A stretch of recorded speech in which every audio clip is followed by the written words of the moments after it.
So you really have to know your own objective for the campaign. What am I trying to do here? Is it trying to grow volume? Is it trying to increase efficiency? And of course, everyone wants both, but sometimes you have to make a choice.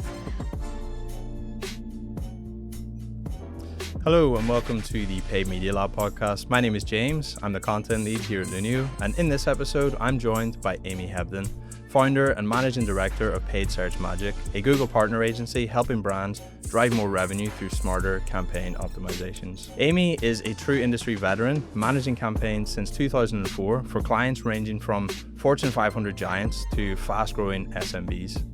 She's also a widely published thought leader with articles featured on Search Engine Journal, Unbound, PPC Hero, and more. She's a regular speaker at industry events such as SMX Advanced and HeroConf. And on top of that, she was ranked as the fourth most influential PPC expert of 2025 by ppcsurvey.com, cementing her place as one of the top minds in paid search today. In this conversation, Amy shares her expert advice on mastering responsive search ads, including best setup practices, common mistakes to avoid, troubleshooting underperforming RSAs, and how to stay ahead as the landscape continues to evolve. Amy really is one of the best people out there to speak to about this topic because she literally wrote an entire course on it. So if you want to dive even deeper into RSAs, I highly recommend you check that out. But for now, let's get into the conversation. Amy, welcome to the Paid Media Lab. It's great to have you here. How are things with you today? Yeah, things are going great. Thanks for having me on. So this is our first time connecting, but I have seen you on LinkedIn. You've written for Search Engine Land. You've created your own YouTube channel. You've even developed your own on-demand course to help performance marketers about RSAs, which is very relevant to the conversation that we're going to have today. So you're no stranger to content creation, and as we were speaking about a little bit earlier, you were also included in the top 5 most influential PPC experts in the rankings put together by PPC survey. So congrats on that. And how was that to see your name there amongst some of the most respected voices in the industry? I mean, I'm pretty sure it's a calculation error, but I'll take it. No one's asked to reclaim it, so I'll take it as long as they want to give that to me. Nice. It's a very good group of people to be part of. And I know I mentioned just in the introduction there that you created a course which is titled Learn to Write Magnetic RSAs, the step-by-step repeatable process for writing high converting Google ads. So very relevant to what we'll be talking about today. And clearly you're one of the best people out there to speak to when it comes to RSAs, and we're going to get into that. I think it's helpful to start with a refresher and go through some of the basics just to make sure that everyone's on the same page, including myself. So what exactly are responsive search ads and how do they differ from the now defunct expanded text ads? Yeah, fair enough. So responsive search ads are different than standard text ads or expanded text ads in a couple of really important ways. One is we have a lot more character limits. When ads start first, we're an option on Google. We're looking at 25, 35, 35 for a headline and 2 descriptions, and that was it. So we have a lot more room to tell a story that we didn't have before. We also have, as you know, less control over how those ads are served, which I think a lot of people find really frustrating because, that's just not how ads are written, where everything has to be some mix and match. But just as importantly, like one of the big changes when we're saying, then versus now, it's not just a question of character limits or how it functions on the back end. There's really a question of the landscape or the search engine results page or the SERP, how it's being presented. Like previously when we used to have, before RSAs, we were dealing with ads on the right rail that it was, very small, and like you were lucky if you could get a click of some, you could even get someone to pay attention to it. At this point, we have RSAs that can literally take up the entire above the fold space. So someone goes to Google, they do a search, and all they see is one ad for one company. And so that really changes what your priorities need to be, where it would make sense to optimize for perhaps clicks and click through rate just to even be seen and be competitive. At this point, that makes a lot less sense because Google's doing that heavy lifting for you of making sure that your ad is seen. So, like, making sure that your ad converts becomes much more important. So there really is a shift in both how it's created and then what you need to be optimizing for and paying attention to. Yeah, and we're gonna dive into the details of that today. For someone who, if they're just starting out with RSAs, you mentioned some of the different components that go into it there. But what would you say are the key elements that you need to get right in terms of an initial setup, to follow the best practices for setting a good responsive search ad live? Yeah, I think that the most important thing for that is to be aware of what your best practices are. Like, how are you defining success? What is a good ad? Because what Google will tell you is like it needs to be compelling and it needs to contain the keyword, it needs to be relevant, like all these kind of nebulous terms, but they're not trying to get you to qualify the click at all, right? They're like, let everyone click your ad, and they're doing what they can to get all those extra clicks, which is money that you're spending that you're not seeing a return on. So, what I like to encourage people to do is to make sure that your ad actually is going to define and differentiate your offer to make sure that it is going to qualify the click. So, you're getting clicks from your target audience, but not from people who are unlikely to convert. You want your ad to really set expectations for what's going to be happening on the landing page. Like, so what is the offer that we're going to see? Like, what's going to be happening there? We don't want just like clicks for click's sake. We wanna make sure it matches the intent of the keyword to the offer, and then we also wanna make sure that it's well-written, brand compliant, it's easy to understand, and follows all, like, the rules and regulations of both what Google's looking for and then also what your company has, which is a lot to ask for an ad, but also when you do that, you're gonna see so much better results than if you're just, putting a bunch of headlines that Google suggests and then hitting, run with it. Well, one of the things you said in your answer there is interesting to me. So talking about kind of qualifying through the ad itself prior to people even hitting the landing page. So could you maybe give a kind of basic example of what a kind of qualifying, not a statement because you're working with a very limited character count, but what would be an example of that if you're trying to screen people out who are probably not a good fit for your product or service?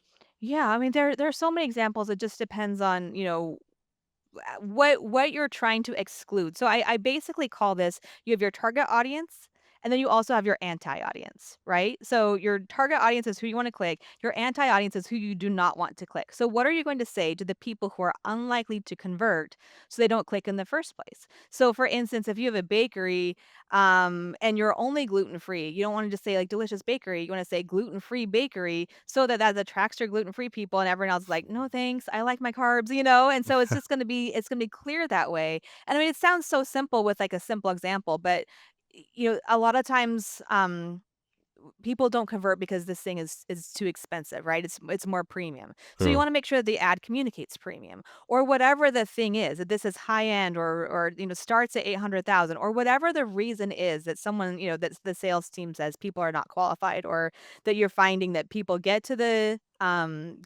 landing page, see the offer, like, "No, that's not for me." What are those reasons that they say it's not for me when they see the offer and include those in the headline? It doesn't have to be like, everyone thinks it needs to be like, "Oh, if you're cheap, if you have no money, don't click." It's not like that. It's just subtly communicating that, "Hey, this is a more premium product," and people are like, that's probably not what I need," and they just kinda keep scrolling.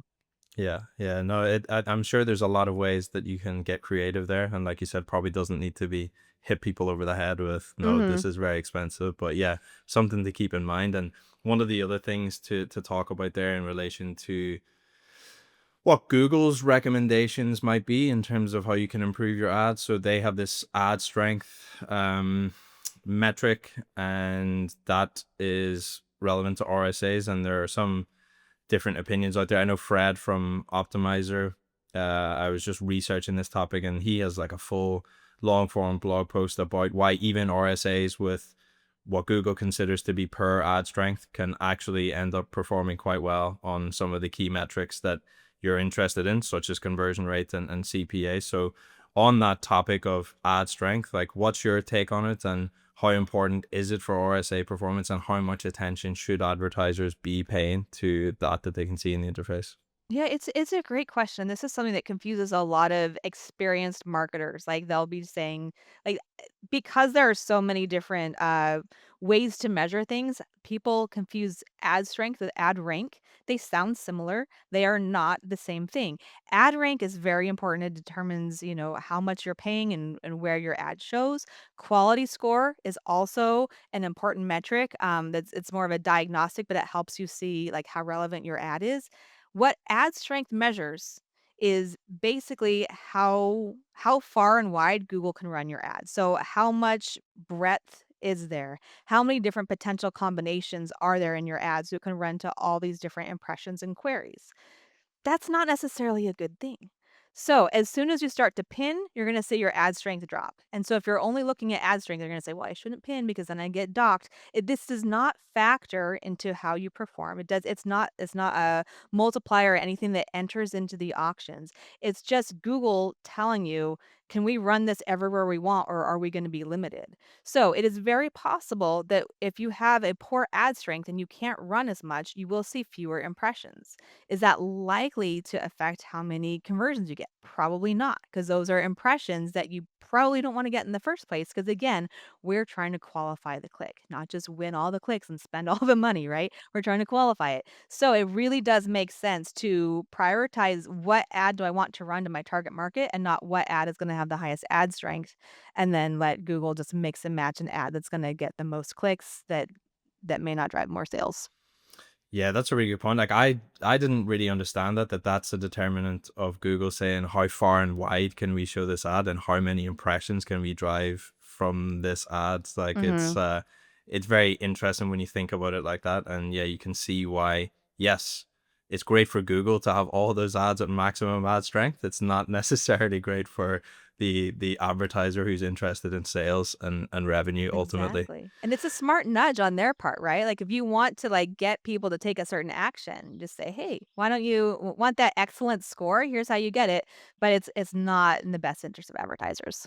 Yeah, yeah, and you mentioned in your answer there the topic of pinning, and for sure we're going to come back and double click on that in a second because I think there's more interesting things to explore there when it comes to pinning. But first of all, we've kind of touched on some of them already, even in the answers that you've given. But if we're talking about pitfalls to avoid, what are some of the most common mistakes and um errors that people are tending to make when they're setting up their RSAs that lead to poor performance? Yeah, so I've seen the most frequent problems that I have seen is one is where people just don't wanna build ads at all, so they just let Google write it, or they just, like, come up with, like, "What does Google suggest I use for headlines?" and just, like, enter 15 headlines. I'm like, "Well, as long as you have, 15 slots, enter 15 headlines and then let Google figure it out." That tends to not work very well as far as conversions.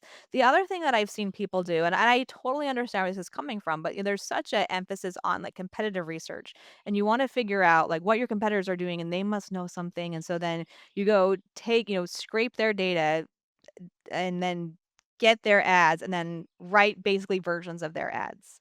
Which again, I understand why someone might do that, but that violates the principle of defining and differentiating your offer because there's a reason that you exist as a separate company than your competitors, right? And you want to make that really clear to your audience so that they understand why they should click or not click. And you're doing yourself a disservice if you're just looking exactly the same as everyone else. And so then someone clicks your ad, like, oh, that's not what I was looking for. And then they leave. Like, why did you do that? So you really want to make sure that your ads represent what your offer is and not what someone else's offer is or just the same things everyone else is saying. So there's just a lot of confusion and you drive more clicks and that's it. Like that can't be the end game. Yeah, and well, I don't know. Like, do you?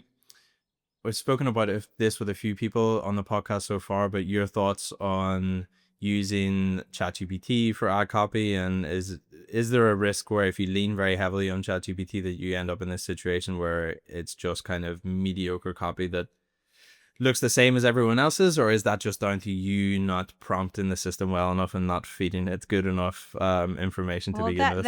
that's it, right? Is it's a bit of a garbage in, garbage out situation, and not to say that like, "Hey, write me an ad" is garbage, but what needs to happen to write a good RSA is you have to have some sort of brief, right? You have to have a definition of what success looks like, you have to know your audience and anti-audience, you have to define your offer and, differentiate your offer, and you have to go through all this work to figure out what are the key messages we need to communicate. And if you know that, and even if ChatGPT helps you arrive at that, then you can ask ChatGPT for help and like, how can I phrase this? And granted, it's not going to do the best with character count, but it can still help you think through it. But if you're just like, here's my keyword, write me an ad, or even here's a landing page, write me an ad, like what ChatGPT on its own thinks a good ad looks like is pretty bad. Like it's pretty generic. And so if you want that differentiation, you cannot just say, write an ad based on this keyword because then you get the most generic ad possible. You have to say, here are all the factors in it and create a brief for it. And if you're doing that work, then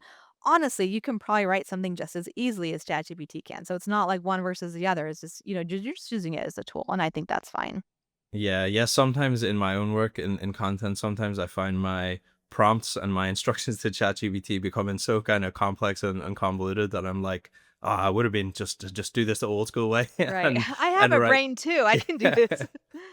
Yeah, for sure. So to come on to that topic that we mentioned about pinning headlines, I know that a lot of people have a lot of different opinions here. So could you explain, in the context of RSAs, how Google's machine learning impacts the visibility and rotation of assets within an RSA, and your thoughts on when you should pin and when you shouldn't pin, and why it makes sense in some circumstances and not others? Yeah, so I guess I'll answer that last question first. So pinning makes sense if you want to control the messaging, right? Like if you don't want just any random headline that you wrote to show up in any order, but you want to say like you want to create a specific message for your audience to see, pinning absolutely makes sense. When it might not make as much sense is if your goal is really to get more volume. Like we talked earlier about how like the benefit of having things unpinned, why you get that excellent score is because Google's a lot more willing to serve your ad to a lot more places. And if you need that, like let's say you have a very niche offer or you're dealing with very niche keyword set and you're just like, I just want this to serve, you're going to increase your chances of getting it seen more. Um if you don't pin. And so even if that means like, yeah, you're gonna have more irrelevant traffic, but a greater volume of overall like a net gain in traffic, then it absolutely makes sense to like let Google do as much as it can to share that ad. But if you're really trying to control and you're trying to control for efficiency, then pinning is a great way to do that. Yeah, so there you go, people. We've came to the answer on that one, and that makes a lot of sense. But if we move on now to think, you mentioned an answer there about niche audiences and things like that, or niche target keywords that you're going after. So if we're thinking about these different contexts in which you might be using RSAs, different campaign types. So thinking about things like brand versus non-brand campaigns, high volume campaigns versus niche, as you said. What are some of the factors there that advertisers should keep in mind in relation to RSAs? Yeah, I think so much of Google comes down to the tension between efficiency and volume, right? We want to be very cautious about we don't want to overspend, but we also want to get as much volume as possible. And there's always that trade-off. And if I do this thing, it'll be more efficient, but there won't be as many clicks, whether that's a campaign type or how we have the ad set up or targeting or just literally anything. It all comes down to that tension between the two. So you really have to know your own objective for the campaign. What am I trying to do here? Is it trying to grow volume? Is it trying to increase efficiency? And of course, everyone wants both, but sometimes you have to make a choice. And so once you know that, once you say, hey, we're trying for efficiency here, then it becomes really obvious what the next step is. Okay, efficiency equals we get a lot tighter control over who sees it and how the ad serves. If it's volume, then we say, okay, we're going to let Google do its thing and hope that some of that volume ends up, justifying all the more irrelevant clicks we're gonna get.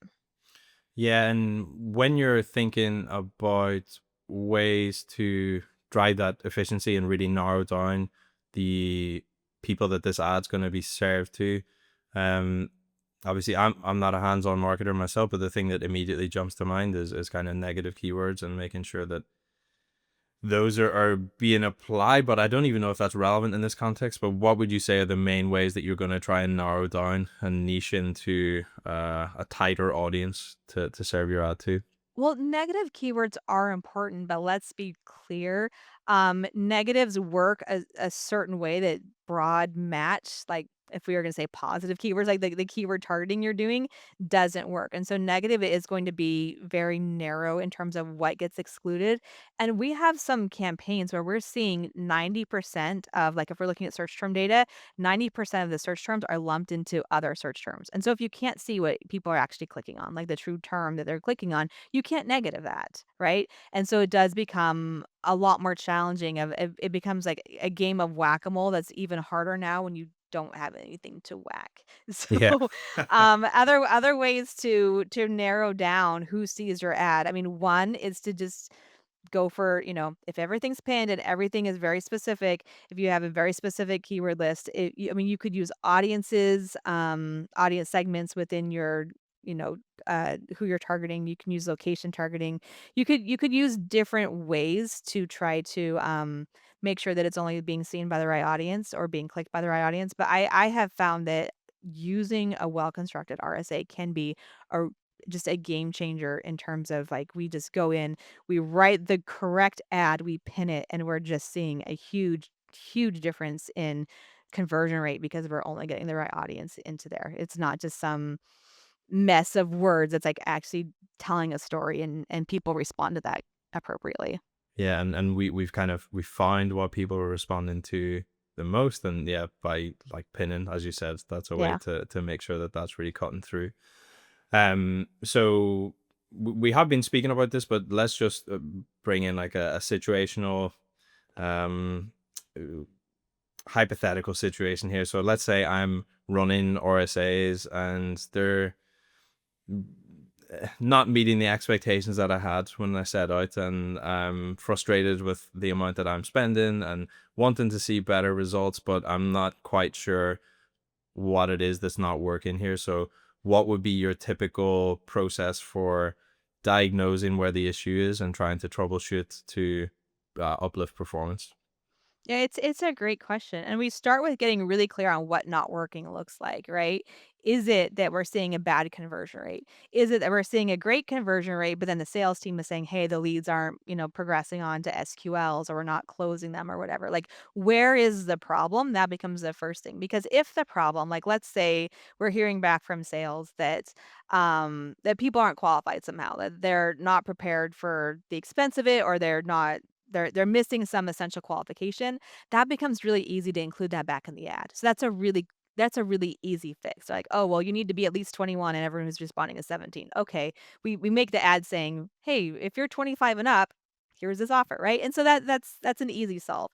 If the problem is people are not converting on the page, then again, we're kinda doing the same thing. Like, what is happening? Why are people clicking the ad and not converting? What are we not appropriately representing from the offer that they would need to know ahead of time? We kind of back into how we can better tell that story and better qualify clicks so that we arrive at the right outcome. Yeah, that makes sense. And I've kind of I always save these kinds of questions towards the end of the interview, and I appreciate that no one can really tell the future exactly, and the rate of change is such that it in AI especially, it's hard to really know what's coming around the corner. But given that you've been working with RSAs for a while now, and you've seen them change and evolve a little bit, if we project 12 months, 16 months down the line, do you think there's a good chance that RSAs could look significantly different from how they are now? Or is there anything that you would say that advertisers might want to think about looking to the future? Yeah, so here's my prediction is that Google will do what it can to to make the most money that it can, right? I think we can all agree with that. So what's going to keep it from making more money? We saw something happen in quarter 4 of 2024 that we haven't seen before, which is Google's overall market share dropped for the first time in like 15 years. So that's the card, the leverage that Google has had for the last 2 decades. Since it was, originally kind of came onto the scene with, hey, we want to prioritize relevance. We wanna have ads that are relevant. We wanna have, as a search engine, we wanna be the most relevant. Since then, when that was kind of its, value proposition, right? We've had it go slowly away from that. The more people adopt it, the more it has to hold on to that, and the more it's able to say, "Oh, we just wanna make some extra money." Well, what we're seeing now is that people are kinda saying, "Hey, this does feel a little too spammy for me. I am gonna go elsewhere." And so, for the first time we've seen in a long time, Google's having to watch itself in terms of, like, we're getting to the breaking point that, we have a critical mass of people who think it's too spammy, and that's gonna hurt our bottom line. So when that happens, we are seeing it take, different steps. Like, we're already seeing it change, um, they're saying you have to prioritize, navigation on your site. It can't feel like you just clicked a bad ad and had a bad user experience. We're gonna reprioritize the user experience. I would not be surprised if that concern about market share loss ends up keeping things from spiraling even further, because I think that this is pretty out of control, where you can't control what your own message is in an ad that you're paying to run. That is insane. But it be worse? It could be worse. Will it be worse?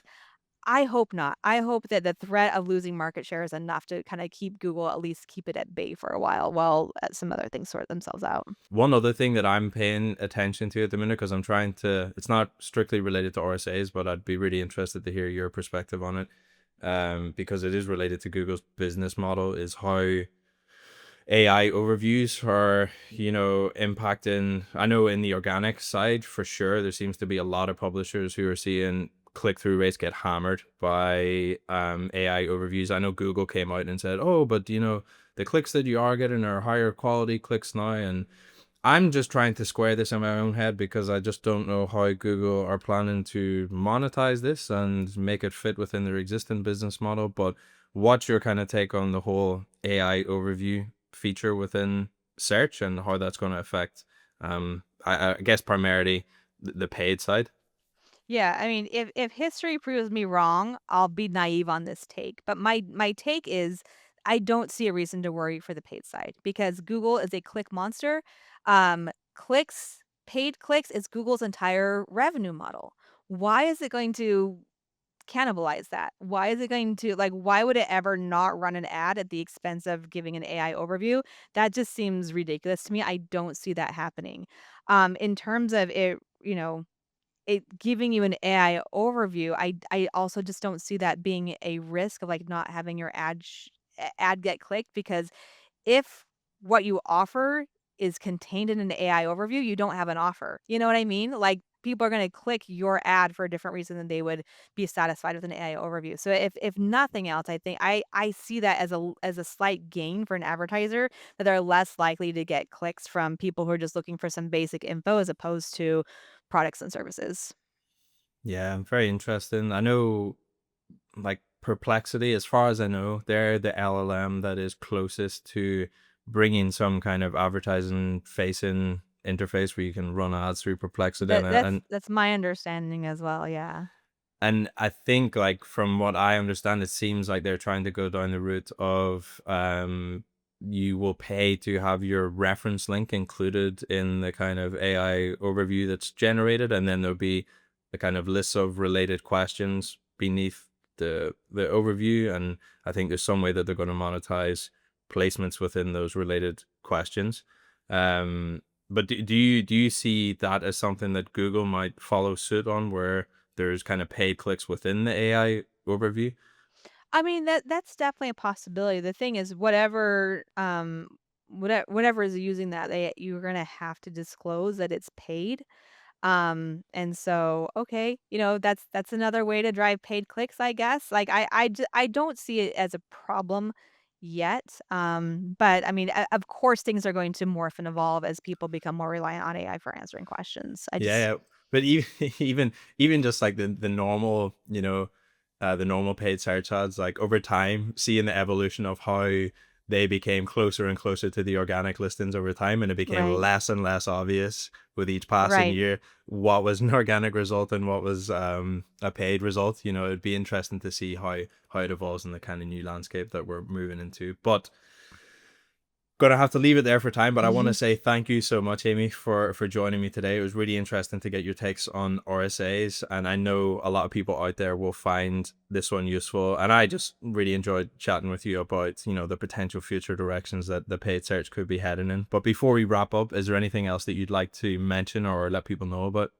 I guess just if you're interested in learning more about this, I do have an entire course, as you mentioned at the beginning. Magnetic RSAs is what it's called, and it really does. It's soup to nuts about how to make sure that you're writing ads with intention that are optimized to get conversions and increase your conversion rates every single time. So I do recommend that if you want more.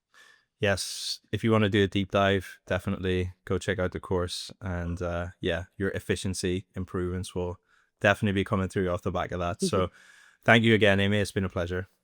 Absolutely. Thanks so much. That's it for this episode of the Paid Media Lab. Thank you for tuning in. If you found it helpful, hit the subscribe button to get the next episode as soon as it's released.